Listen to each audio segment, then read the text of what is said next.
we are, of course, studying the Olivet Discourse, and we are studying actually the parables of the Olivet Discourse, which run from about the middle of chapter 24 through the end of chapter 25.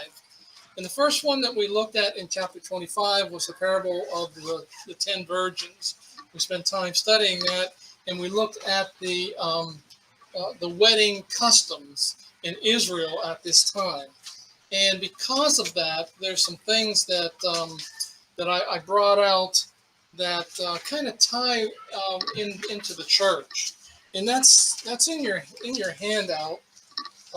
Right after the parable of the 10 virgins, um, there's a couple charts that talk about the Jewish marriage analogy and the church. We went through this last week and covered all of that.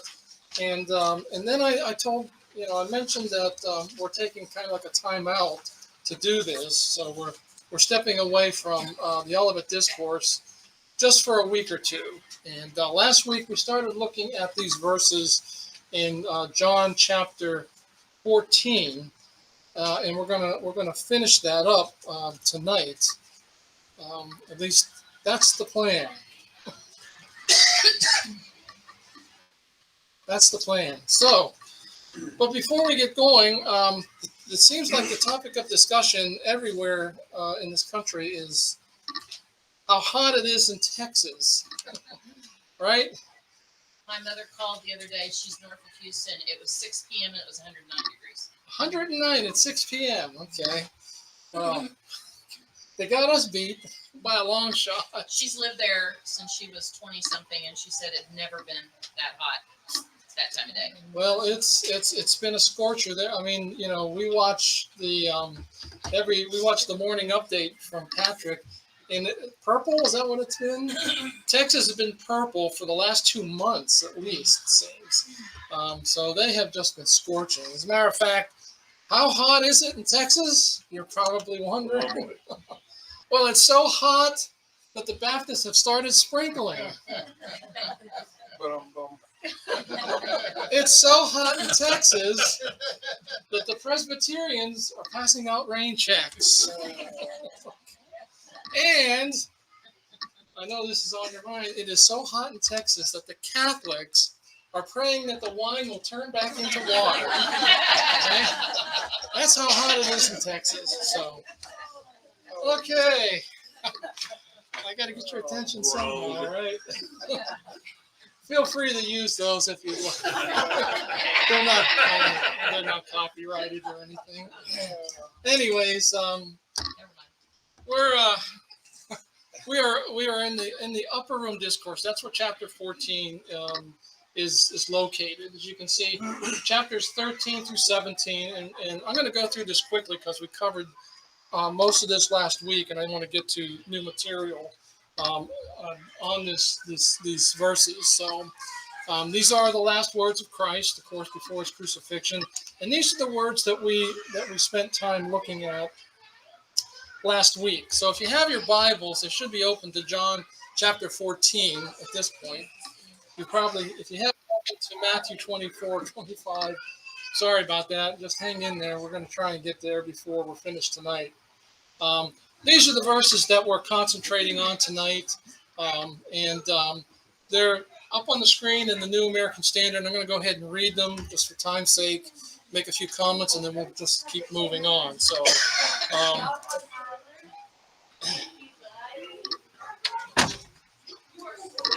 not sure if that's the start or not. Yes, please. Follow along with me or read in your own translation. Do not let your heart be troubled. Believe in God, believe also in me. In my Father's house are many dwelling places. If it were not so, I would have told you. For I go to prepare a place for you. If I go and prepare a place for you, I will come again and receive you to myself, that where I am, there you may also be. And you know the way I am going. These are the verses that I mentioned last week. And again, this is just review from last week. I believe that this is the first reference to the rapture of the church in the New Testament. Okay, takes place in John's Gospel, chapter 14, verses 1 through 4. Okay, and we went over that last week, so I'm not going to spend time talking about it again tonight. Okay, one of the things we mentioned last week, and I got to ask you folks, so I put this up last week. Did How many of you found the misspelled word? Mason said, typo. You know, spelling checkers are great, but you have to read what it checks. And the word was correctly spelled, was it not? It just was the wrong word. Okay. So nobody said anything to me. Jane wasn't feeling well last week, so when I got home, I didn't even get the garage door closed. Oh no. Did you see that slide with the baby? You not only had the wrong word, it was just totally on. So I had to get the computer out right then and change it. So yeah, that's what it's supposed to say. So Let's just focus on the picture. yeah, everyone was. I thought it was like a picture of Greta Thunberg when she was a baby. Nice. Oh boy, it's gonna be hard to top that one. How dare you? Okay. Gee, there's a lot of words up on the screen here, but it's in your handout. So we read these verses. Yeah, we read this last week. The thing I want you to get from this is that in those verses in 14, 1 through 4, the King James Version says that I'm going to prepare a mansion for you, and at the time that it was used, 600 years ago, a mansion was, like a dwelling place, just like what it meant when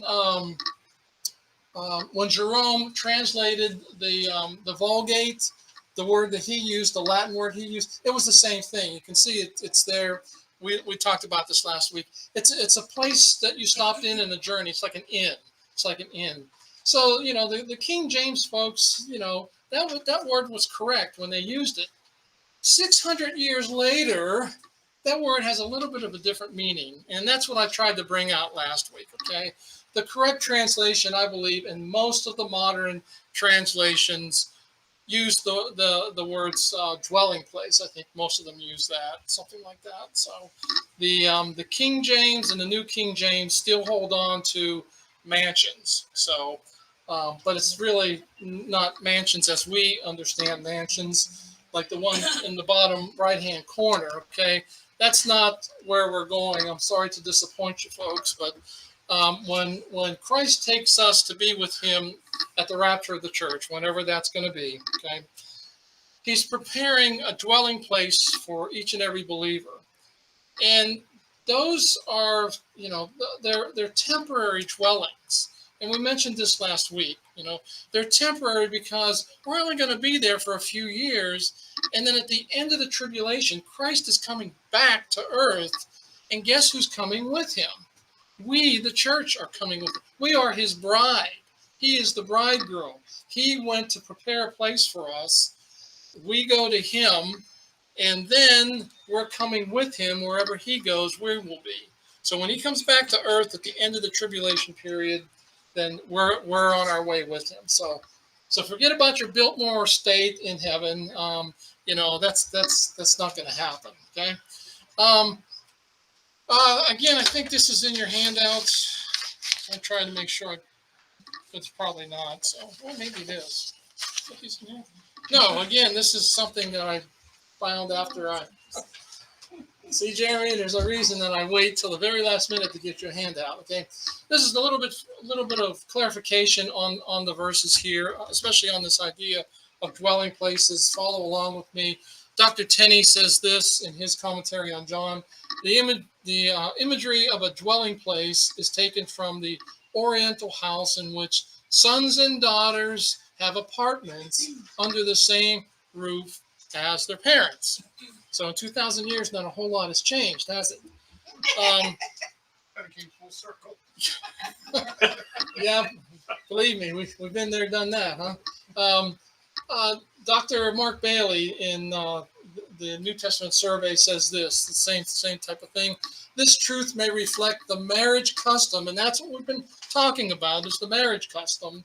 The marriage custom of the bridegroom who would go to the bride's house, bring the bride to the father's house, his father's house, and there would be an apartment there that was built for them to live in as a new couple. Okay, that's the imagery in John chapter 14, 1 through 3. Okay? It's the idea of Christ going to prepare a place for his bride in heaven, in the Father's house, in the Father's house. And then he will come again to retrieve his bride, to take his bride to the Father's house, to where we will live in the place that he's built for us. Okay, that's the whole idea here. That's the whole idea here. Okay, verse 3. Take a look at verse 3. I know we got different translations. It's gonna be up here in the New American Standard, and I want to point out just the highlighted part in the verse where Christ says, "I will come again." Okay, this is, I'm not getting geeky on you because I had to read and figure out this stuff. And so I don't know if I got my handle on this completely, but that verb there is known as a future tense verb, a future present tense verb. Okay, what that means, and you can see the definition. This is from one of the lexicons that I have. It's confidence. Now, understand what's being said here. It's confidence in a future event without reference to time. That's important because we don't know the time. But there's confidence. We can have confidence just like the disciples could take confidence that Christ would come. Okay? It goes on to say it's an ever-present possibility of fulfillment. It could happen at any time. The word that I've used in this class several times, it's imminent. It can happen at any moment. In other words, Christ can come back for his bride at any moment. There are no signs that have to be fulfilled in order for the church to be taken out in what's known as the rapture of the church. Now, I know there's differences of opinions on this. I believe in what's known as a pre-tribulational rapture of the church, because the pre-tribulational rapture of the church is the only one, and when we studied this, we went over this in depth, it's the only one that can claim imminency. All the other versions of or views of the rapture, something has to take place first. Then Christ can come. The pre-tribulational rapture, and if you know what that is, that's great. If you don't, go back and look for about 30 hours of videos, and you'll find it eventually. The rapture of the church takes place in an instant of time, with nothing beforehand. With nothing beforehand. Yeah, there's things that we see going on in our world, and I don't negate any of that. I mean, you'd have to be deaf, dumb, and blind not to see that this world is headed to chaos. But that's not necessarily a sign for the rapture of the church. That means we're moving closer towards it. It's like someone has said, it's like a chess match. It's like a chess match. Okay. In order to have a chess match, you first of all, you got to get out the chessboard. And then someone has to take the pieces of the chessboard. They have to arrange them on the board. Okay? And then after they're arranged on the board, then the two parties can sit down across from each other and have a chess match. So I see a lot of what's going on right now as a chess match preparation. That's what I see in the world right now. A lot of that is what's going on right now. Okay, I just think that this is really neat. That's a theological term. It's really neat that that Christ uses this future present tense verb there to tell his disciples that I'm coming and nothing's going to stop me and it's going to happen. It's like what was the old TV show? You can take it to the bank and draw interest on it. Okay. Right, Barry? Yeah. Okay. So, and that's going to happen. It's going to happen. Now, this is in your handout. this next slide, I'm moving on. So if you have questions and comments, please, you gotta flag me, okay? So this is in your handout. Talking about the rapture of the church. Left side of the screen is John 14, 1 through 4. That's what we've been studying the last week or so. Right side of the screen is what's known as the rapture passage in 1 Thessalonians chapter 4. Okay? I put this up here so you can see the words that Christ uses in John 14 and the words that Paul uses in 1 Thessalonians 4. They're nearly identical. They're nearly identical. Now, this chart comes from Dr. J.B. Smith's commentary on Revelation. And what he says about this chart, and by the way, this is in your notes. So, I had plans at one time about going through this, but, we just don't have the time. Okay, I'm going to move on. So you have this. This would make a good Bible study for you some morning in the next week or so. Okay, it won't take a long time. You just have John 14 and 1 Thessalonians 4, and you just flip back and forth between the two of them.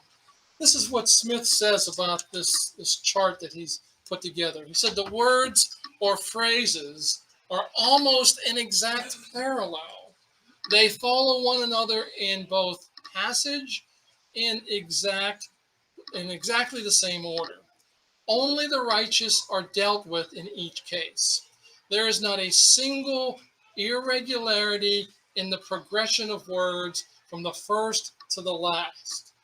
Either column takes the believer from the troubles of earth to the glories of heaven. And if you follow that chart, and again, it's kind of like a challenge for you to do this next week. Sit down and look at both passages and compare them. Okay. And they line up nearly perfectly. Okay? The things that Christ says are the same things that Paul says. He just says them a little bit differently, but they mean the same thing. Questions, comments?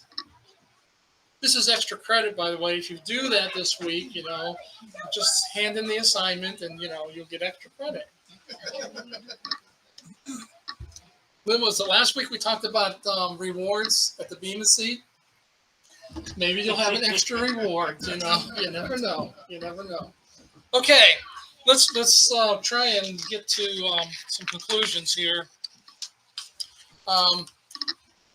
Dr. Andy Woods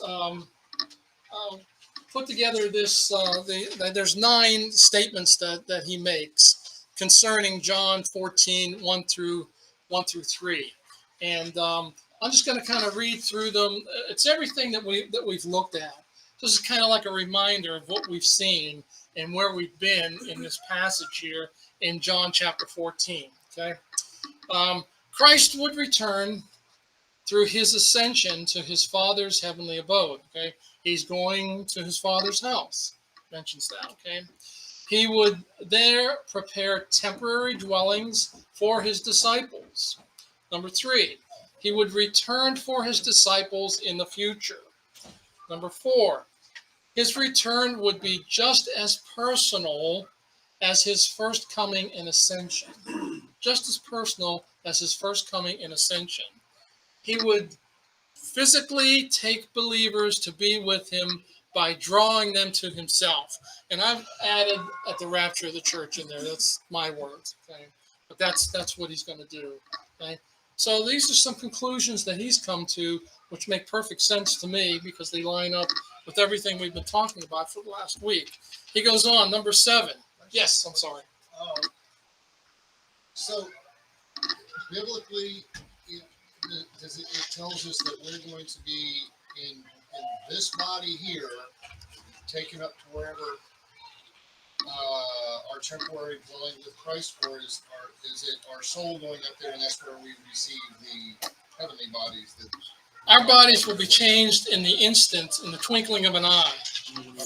We will put on immortality. In other words, we will receive our resurrected bodies at that time. The dead in Christ, and I'm talking about church age saints, church age believers, they will be raised first, we're told. and they're going to be raised in a resurrected, perfect body. As we go, they go before us, and as we go, our bodies will be transformed into something that I don't think we can imagine. I mean, we can't imagine what Christ's body was like after his resurrection. We have a few glimpses here and there in the text of the resurrection passages, but we don't have a whole lot. We don't have a whole lot. So a lot is conjecture, but what we do know is that our bodies will be perfect for the first time ever. So this skin suit just kind of gets ditched somewhere between Yeah, it's gone. We're all supposed to look 30 again, right? I sure hope so. I just wonder where if the final physical body of the spirit actually happens in the final ascension to heaven or during this temporary. Yeah, no, it's going to happen on our way. It's going to happen on our way. We will be trained. Yeah, we'll be changed into glorious resurrected bodies. I mean, you should stand up here and look out, and you're saying, "Oh, let it come now." I mean, it's of course you're looking at me and saying that you ain't got nothing to talk about. Yeah, but that's it's going to happen like that. I mean, I mentioned this before. In the twinkling of an eye, it's like it's nanosecond type stuff. That it's going to happen. And think of all the dead in Christ that have been dead for hundreds and thousands of years that are going to be. I don't understand how he's going to do it. I mean, he hasn't really asked my opinion on this, but how is that going to? What about the people that have been killed in in fires and explosions and things like that? How is that going to happen? We don't have a clue, but God's going to do it. This is probably nothing for him, I mean, it's just going to happen. Yes, ma'am. Mason asked something. I was thinking, what about people who were cremated? Are we not supposed to get cremated? Another topic for another time, but I don't think there's a problem with cremation. Okay. The same thing with what about the people that die in fires? Those what about the souls have to be somewhere, right? Yes, they are. They are. And if you were in Barry's class, right, Barry? Right. You would know all about that, I'll point you, I don't do this very often, but I can do this, right?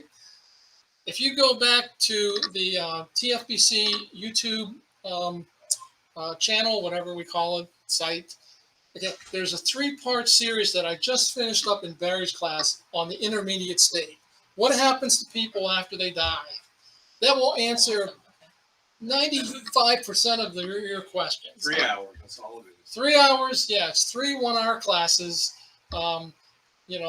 Jeremy recorded it, and Patrick put it up there, and it's ready for anyone. I had someone tonight tell me that we watched that 3-hour session you did, and it just really helped us understand what happens after we die. That's the whole thing,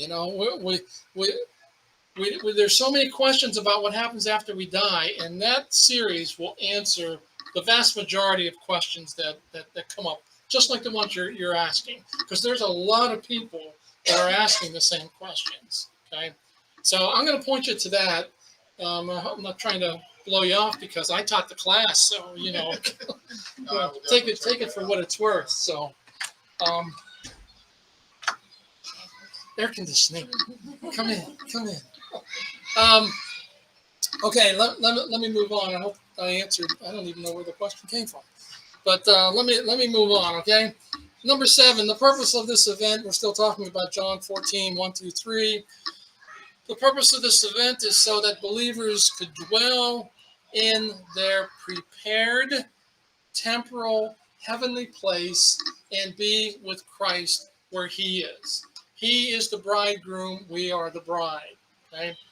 This information, number 8, would serve as a comfort to the disciples who were troubled. The whole upper room discourse starts in chapter 13, and it says at the beginning of chapter 13,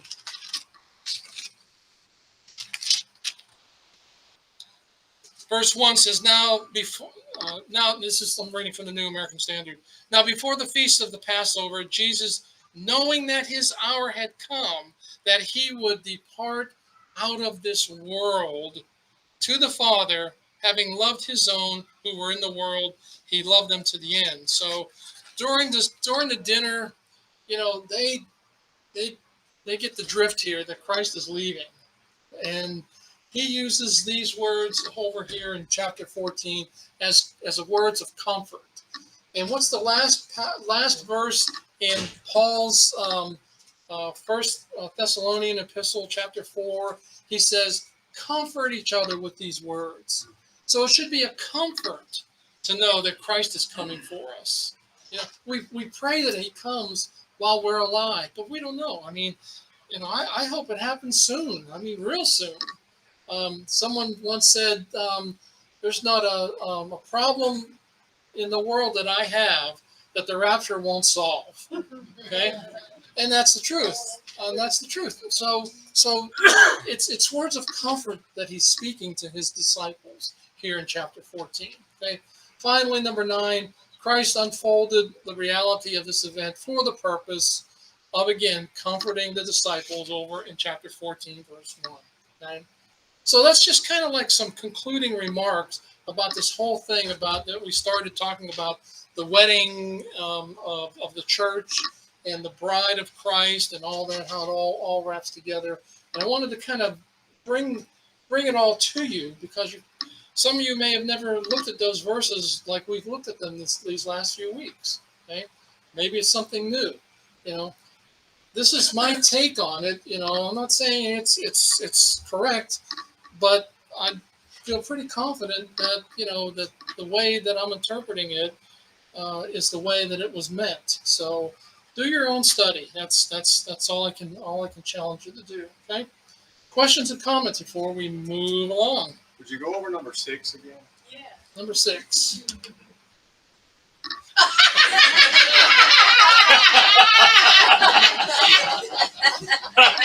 Barry? To the principal's office. Barry, I'd like to see you after class. Very subtle. That was good, wasn't it? That's very good. Very smooth. Jane? You ain't even gonna get to the garage this time. That's right. I told Jane. I told Oh, Jane and I had this thing about my writing. I told her, if I'm grabbing it from somebody else as a quote, you don't have to worry about reading it because I'm just cut and pasting. So evidently I cut and pasted a little bit differently than what Dr. Woods put in his slides. So, oh boy, okay. Let me how about a BLT, huh? Bottom line time. Okay, what's this all about? Okay, all that we've been looking at the last week or so in this. I have a quote from Dr. Arno Gabeline. You may or may not know that name. If you know the Schofield Reference Bible, he had a big part in that. He was, from what I understand, he was one of the tutors of Dr. Schofield back a long time ago, in the early 20th century. Also, he was instrumental in helping Louis Sperry Chafer start Dallas Theological Seminary. Gabeline was. So he's been around the block. So he says this in his commentary on the Gospel of John. Follow along with me if you would, okay? Here in John 14, the Lord gives a new and unique revelation. He speaks of something which no prophet had promised or even could promise. That's an important statement, okay? Think of all the Old Testament prophets that we have. None of them could say the things that Christ said right here, okay? Where is it written, and I'm going to say in our Old Testament, okay? Where is it written in our Old Testament that this Messiah would come, and instead of gathering the saints together in an earthly Jerusalem, which is what the Old Testament teaches that he would take them to the Father's house, to the very place where he is. It is something new. It is something new. It's a great quote when you think about it, because when we started this class, this session, session 3, back in the beginning of July, one of the first slides I put up on the screen was the one on progressive revelation. Do you recall that? Okay, I hope those of you that were here recall that, because that is an important item when it comes to understanding our Bibles. Progressive revelation basically says that God revealed himself over time. Over time. And so what Gabeline is saying here is that none of the Old Testament prophets knew anything about what Christ was saying here in John 14. All they knew is that it was going to be an earthly kingdom. It was going to be an earthly kingdom, and that's where the Messiah would rule and reign. They knew nothing about being taken into heaven, about dwelling there for some time, and then coming back to earth. They knew nothing about that. There's no church, in the Old Testament. Okay? There are some that interpret the Bible a little bit differently than we do, who say that the church is Israel and Israel is the church. Okay? And that is, for lack of a better term, it's it's just something to avoid. Okay? Something to avoid. There are a lot of people that teach that. Okay? So this is good to keep in mind. This is good to keep in mind. When you look at John 13:3 from now on, I hope you'll look at it like this, okay? And if I, Jesus, go to prepare a place for you in the Father's house in heaven, I, Jesus, will come again and receive you to myself via or through the rapture of the church, that where I am in my Father's house, there you also may be. Okay? That's kind of how I read this verse from now on. Okay? That makes sense to me. Christ is telling his disciples, excuse me, you can't come with me now, but I'm going to prepare a place, and I'm coming back for you. Now, it's 2,000 years and he hasn't come back, but it's a promise. And God made the promise. And if God makes the promise, he's got to keep it. And that's one promise that he's going to keep. Okay? Hopefully it's going to be soon. We don't know. We have no clue. Hopefully it'll be soon. So that's my wrap up on John chapter 14, verses 1 through 4. Questions or comments before we move into new material tonight?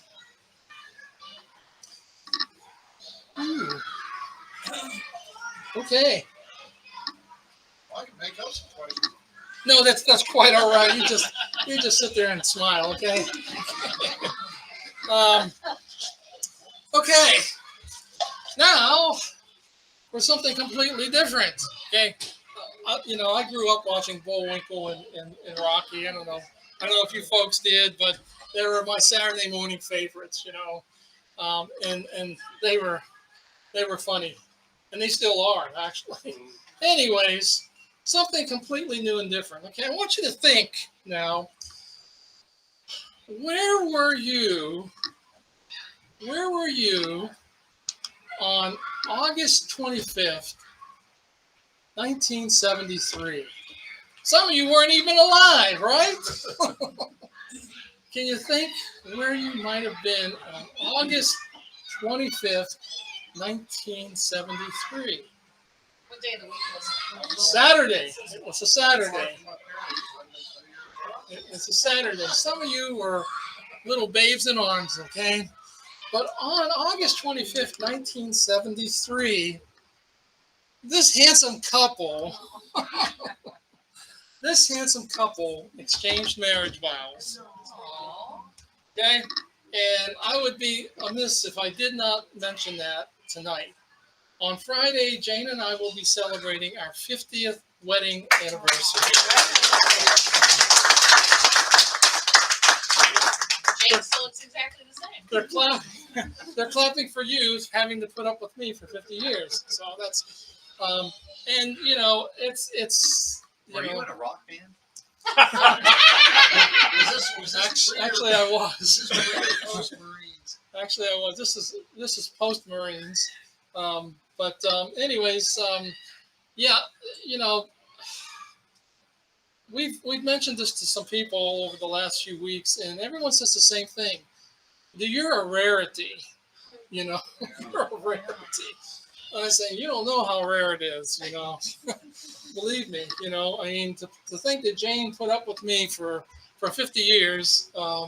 You know, that's saying something, because I definitely married up, folks. Okay.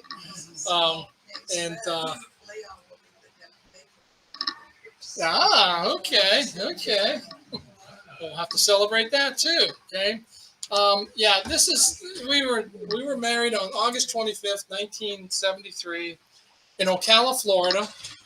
And the couple on the left side of the screen, they look almost like the people on the right side, don't they? Almost like they look like twins, just about, right? So, but I had to share that with you folks, because it's something that you don't get to say very often, is it? We're celebrating our 50th anniversary, so let's move on. Enough celebrating. Now let's get serious. Okay, let's go back to the Olivet Discourse. Turn in your Bibles to Matthew chapter 25, if you would. Matthew chapter 25.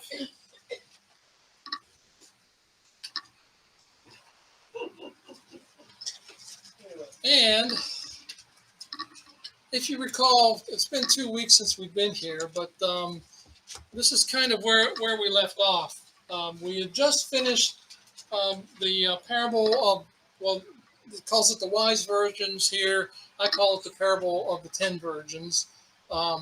And we're getting ready to start. We're going to start tonight the parable of the talents. The parable of the talents. Okay, and we'll see how far we can get before we end tonight. And then we only have one left. We only have one left. So we're moving and shaking, as they say, right? I want you to make sure you're in this section here where 13 ends and 14 begins. Because there's some things that I want to show you. Probably be real good if I was there too, right?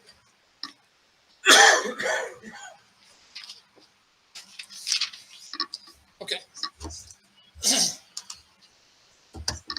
This again is from the New American Standard. I have verse 13, and then I have verse 14 under that.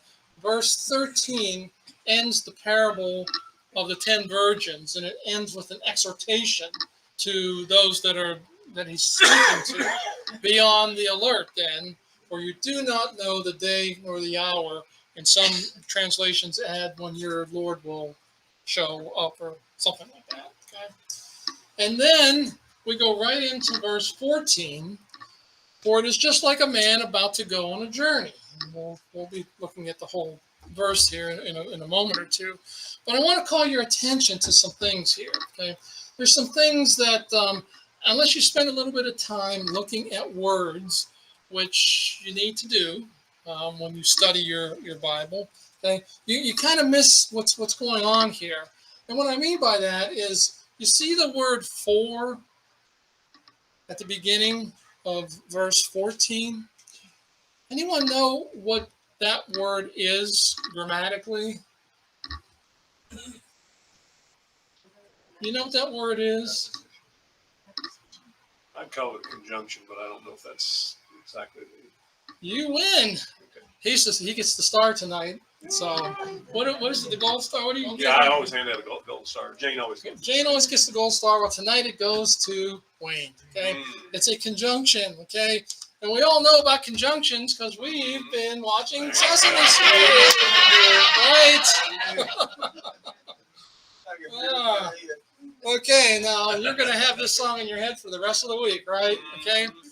So, what's the function of a conjunction? Okay. Looking up words, phrases, and clauses, Very good, very good. Oh boy, I have some star students in here tonight. You Now know. you know who was sitting in front of the TV on Saturday. Okay. Yeah. That's silly, right? But you're not going to forget that word for in verse 14 from now on, okay? The word for is a conjunction, which means what? It hooks up verse 13 with verse 14, okay? That's what that word for means. And most people look at that and really don't think much about it. Now, the New Living Translation and the NIV use the word again. Use the word. So if you're using those translations, all the other translations that I looked at, the major ones, use the word for. Use the word for. So it's important because it's tying what he's just talked about with those 10 virgins and the exhortation to them to be on the alert. Now he's moving into this parable of the talents, and the same and the same command is being tied to this parable of the talents also. So keep that in mind as we go through it. Also, in this in this verse 14, the word "it." See, you didn't know that you were going to learn these words, how important little tiny words can be. Okay, this word "it" actually refers back to the first verse in chapter 25, where it talks about the kingdom of heaven will be compared to 10 virgins. Okay, that's I've been waiting all week to use this word on you folks. Okay, it's an antecedent. Sure. Did you catch that? Got it. I don't know what that is, but I saw it in a book, and so I got it in my notes right here up on the screen. Okay, it actually it's calling you back. This word in verse 14 is calling you back to verse 1 of the chapter. That means the kingdom of heaven. Now, if you have a New King James Version, or you have I think the New Living Translation does the same thing. It actually inserts the word the kingdom of heaven, does it not? Those of you that are using it, Yes. it does, right? It does. The problem is that's not in the text. Okay, I've checked the and I don't do this very often. I certainly don't do it to impress anybody because I got to spend time looking at this. The Greek words aren't there. There is no Greek words for the kingdom of heaven. The word "it" takes place.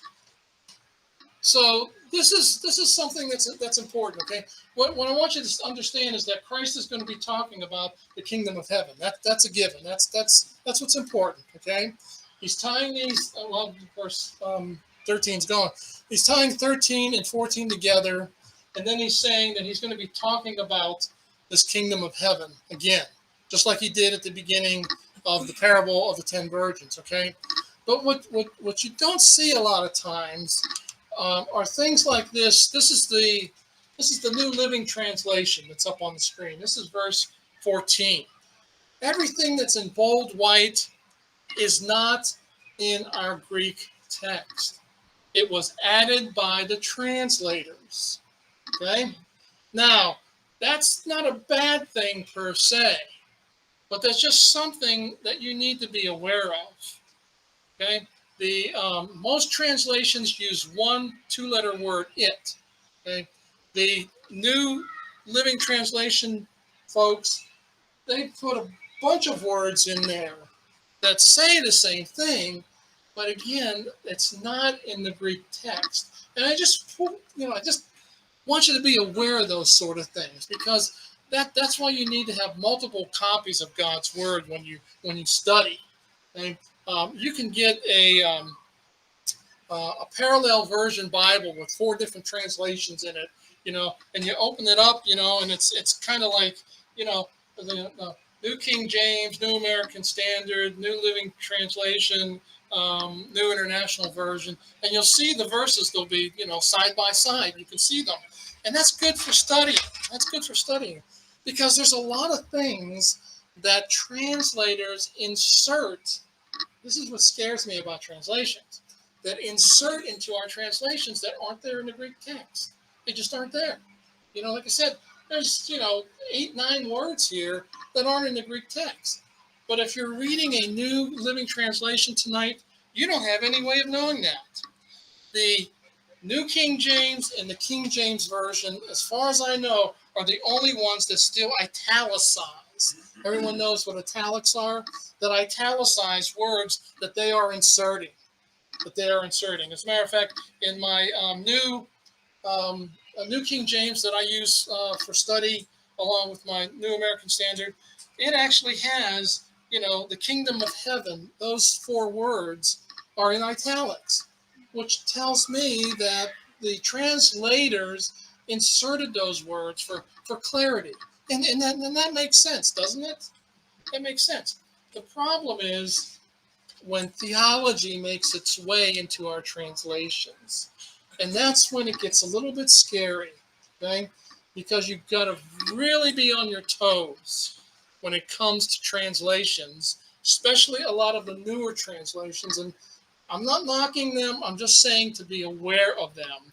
There's a lot of theology that goes in, and this goes all the way back to the King James, okay? There's a lot of theology that goes into translations that you don't see unless you start doing comparisons, okay? And I know that, this isn't something that, is going to, change the world or anything, but it's just something that you need to be aware of when you come to your Bible and you start reading it, okay? Yes, over there. The NASB also italicizes. But, At least the 95 does.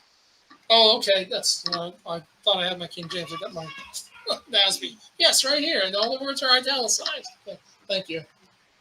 Also, if anybody wants a parallel Bible, they sell them cheap at the case. They're like $15-20 for the 4 translations. There you go. And you don't get any profit on that, right? That's No. okay. Although I've given them enough money, they should. Okay. Just again, no extra cost for any of this. Okay, this is all part of the class. Okay, let's move on. Let's look at this parable. Okay, let's look at the parable, and we're going to read it in chunks. Okay, we're going to read it in chunks. It's a long parable, so we got about 15 minutes. We're not going to make it through all of it tonight, so we'll finish it up next week before we get into something new. Okay, so you're in Matthew 25. This is like the elephant in the room. Okay, this is like the elephant in the room. Before we even start reading, we got to know what a talent is. Okay, because as you can see, the word talent and the word talent are identical, aren't they? They're spelled the same way. What do you mean, Paul? Well, the talent in our Bible and, the talent, what's America's Got Talent? Is that the name of that show? Whatever, okay? It's spelled the same way, right? So does that mean these people get money? Well, yeah, they do, but they're not getting talents, okay? So what's a talent? What's a talent? Follow along with me. Dr. Constable will help us understand what a talent is. Originally, a talent was a measure of weight between 58 and 80 pounds. Many translators and commentators use 75 pounds as a convenient working amount. Later, the talent was a coin worth about 6,000 denarii. The earning power of a talent coin was therefore the equivalent. Can you believe that? A talent coin, it was the equivalent of about 16 and a half years of wages for a workman or for a soldier.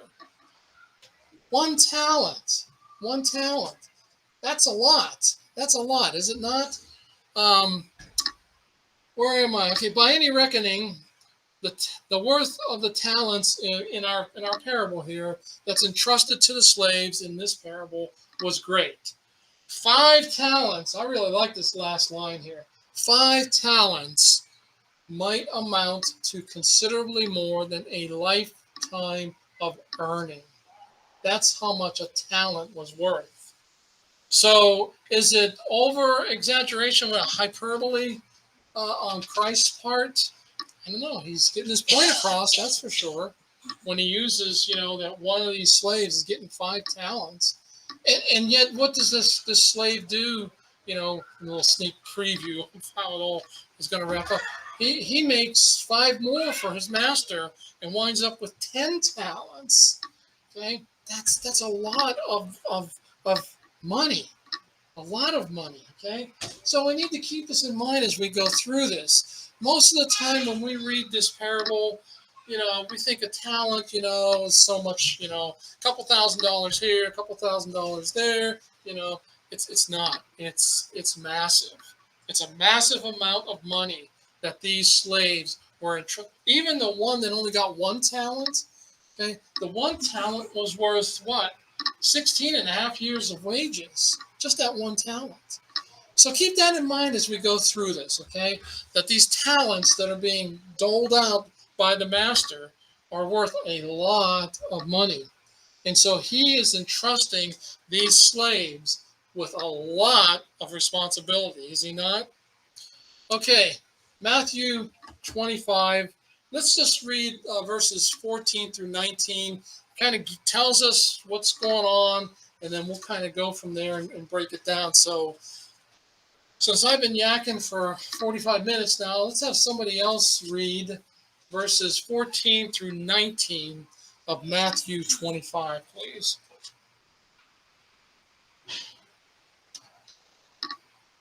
I don't want to pick on anybody. For the kingdom of heaven is as a man traveling into a far country, who called his own servants and delivered unto them his goods. And unto one he gave 5 talents, to another 2, and to another 1, to every man according to his several ability, and straightway took his journey. Then he that had received the 5 talents went and traded with the same, and made them other 5 talents. And likewise he that had received 2, he also gained another 2. But he that had received 1 went and digged in the earth, and his Lord's money. After a long time the Lord of those servants cometh and reckoneth with them. Okay, so now he's coming to settle up, right? Settle up, okay?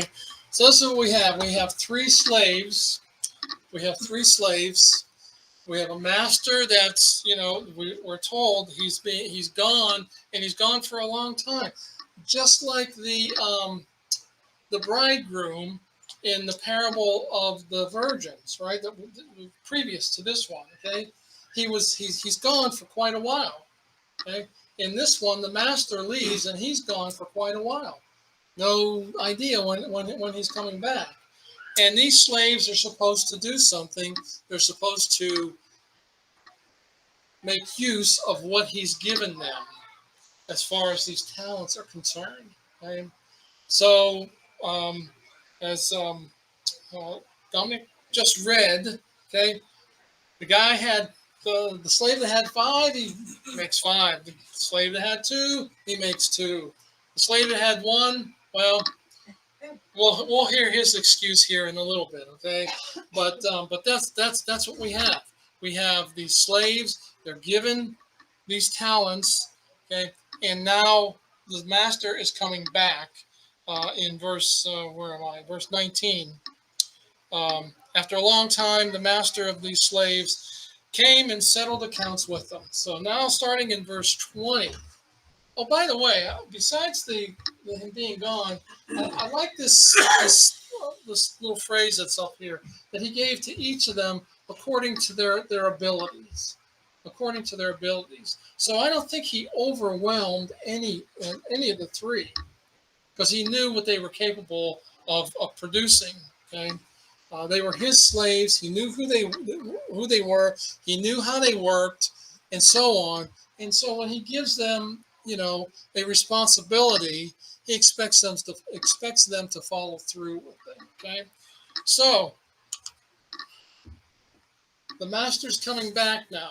After a long time, up on the screen there, the master of these slaves came and settled accounts with them. So let's go ahead and read the verses 20 through 25, and then we'll make a comment or two, and then we'll move on. Okay, 20 through 25. Can somebody else read? Yes, ma'am. Thank you. So he who had received 5 talents came and brought 5 other talents, saying, Lord, you delivered to me 5 talents. Look, I have gained 5 more talents besides them. His Lord said to him, Well done, good and faithful servant. You were faithful over a few things. I will make you ruler over Fox many and things. Big Friend of it. Embrace the joy of the Lord. He also, who had received 2 talents, came to the Lord who delivered to him 2 talents. Look, I have gained 2 more talents for my friend. His Lord said to him, well done, good and faithful servant. You have been faithful over a few things, I will make you ruler over many things. Enter into the joy of your Lord. Then he who had received the 1 talent came and said to him, I knew you to be a hard man, reaping where you have not sown, and gathering where you have not scattered seed. And I was afraid and went and hid your talent in the ground. Look, there you have what is yours. Okay. So it's redemption time, right? The master shows up and he's expecting accountability from these slaves. He's expecting accountability. Okay? And he gets accountability. I mean, let's face it, these 2 slaves, the one had 5, he doubled it. Got 10 now. The one that had 2, he doubled. He's got 4 now. But the lazy one, he has his one and he gives it back to the master. And it's going to be interesting what the master's going to tell him here in the next few verses. How he's going to kind of wrap this all up here in these next few verses that we're not going to look at tonight. I'm going to leave you with one statement. Now, keep in mind, I've been saying this, for forever on this Olivet Discourse, and I'll say it again tonight. Okay, I see the Olivet Discourse as being geared towards Israel. Okay, we looked at that even with the last one, the last parable. We looked at the 10 virgins. Okay, I believe it's a parable about Israel for Israel. Can we get some application from it? Of course we can. Of course we can. But the main interpretation is what's key. What's key. Dr. Stanley Toussaint, in his book on the King, says this: it has to be remembered that these slaves are not Christians of the church age, but Jews in the tribulation period. Okay, that's where we have been in the Olivet Discourse. Okay, this shouldn't be anything new. This isn't new, teaching or anything. I've been teaching this for the last, since last summer. Okay, these are Jews in the tribulation period, and that's what this parable is about. Its primary interpretation. Okay, its primary interpretation. Now, we'll cover this a little bit more next week when we get into what happens to this lazy slave, what happens to him, and what happens to the other ones, and kind of wrap it up as far as how he is treated. Okay. Now, again, and we'll talk about application. Is there application for us? Is there application for us? Okay. So just keep that in mind. Maybe go through and read the parable this week, along with the chart thing. You're supposed to do for extra credit. Remember, and just think about it for next week. We'll wrap up this this parable, and then we're going to get into to the final parable, the last words spoken, I think, up on the Mount of Olives before Christ. You have to remember, going back to chapter 23, okay, that's the last appearance that Christ makes in the temple before he's crucified. Okay, he won't appear in the temple again. Okay, matter of fact, what does he say at the end of chapter 23?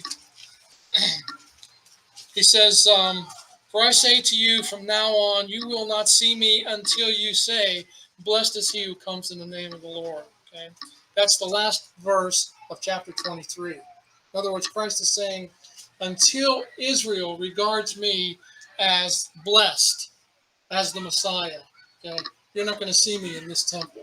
Isn't there a verse just like that in Revelations? It says one day they'll say, "Blessed," that Israel will one day become where they will say, "Blessed is him who comes in the name of the Lord." Yeah, This is basically after the thrashing, they're gonna get golden tribulation. Yeah, exactly. Yeah. And this comes from Psalm 118. That's a quote from Psalm 118, okay, about the Messiah showing up in the temple. Okay. So questions or comments? I'm gonna let you out like a minute and a half early.